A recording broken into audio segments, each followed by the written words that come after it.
যে দেশে মানুষের সাথে আমার মন মিশে, যে দেশে মানুষের সাথে আমার মন মিশে, আমাকে নিয়ে চলো সেই দেশে, যে দেশে আমাকে নিয়ে চলো সেই দেশে।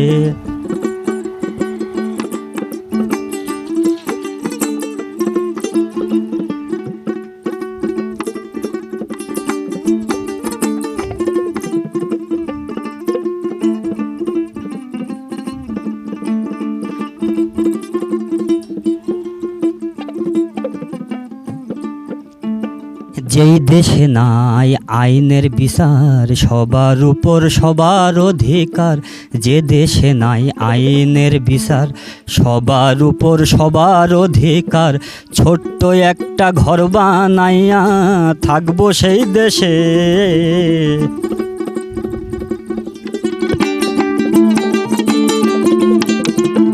ছোট্ট একটা ঘর বানাইয়া থাকবো সেই দেশে, আমাকে নিয়ে চলো সেই দেশে, যে দেশে আমাকে নিয়ে চলো সেই দেশে।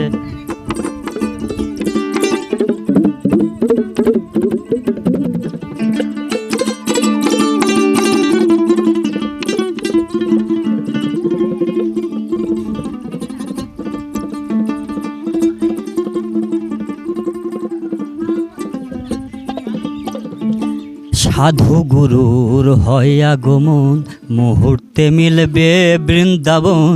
সাধু গুরুর হয় আগমন, মুহূর্তে মিলবে বৃন্দাবন। যার যা চিন্তা শেষে করে মনের উল্লাসে,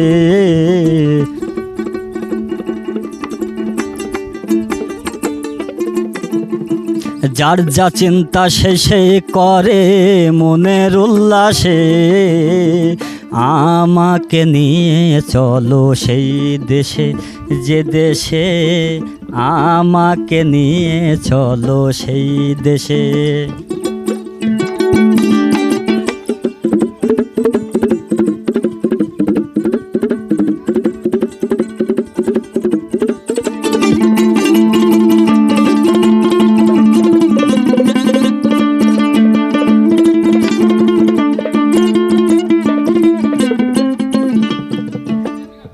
সরকার রশিদ বলে আল্লাহর কথা, হোক না কেন কৃষ্ণ কথা। রশিদ বলে আল্লাহর কথা, হোক না কেন কৃষ্ণ কথা। আমি মরলে মাটি দিও একটা মজলিসের পাশে,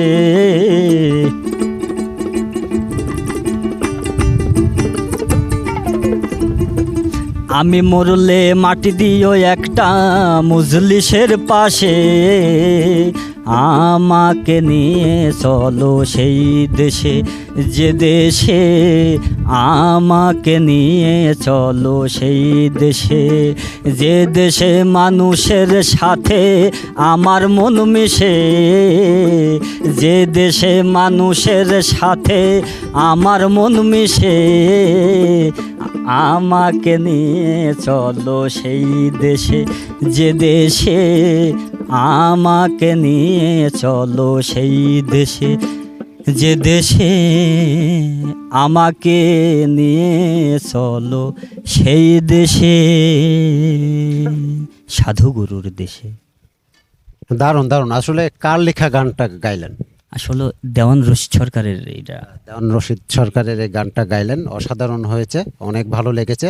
যেহেতু আসলে কুষ্টিয়া একটি সাংস্কৃতিক জেলা হিসাবেই পরিচিত সারা বাংলাদেশে, সংস্কৃতি নাম হিসাবেই সব জায়গাতে যে সাংস্কৃতিক মনা এই কুষ্টিয়া জেলা, এবং কুষ্টিয়া জেলাতে সাইজি লালন শাহ, আসলে এই লালন শাহর গান সারা বাংলাদেশে খুব জনপ্রিয়।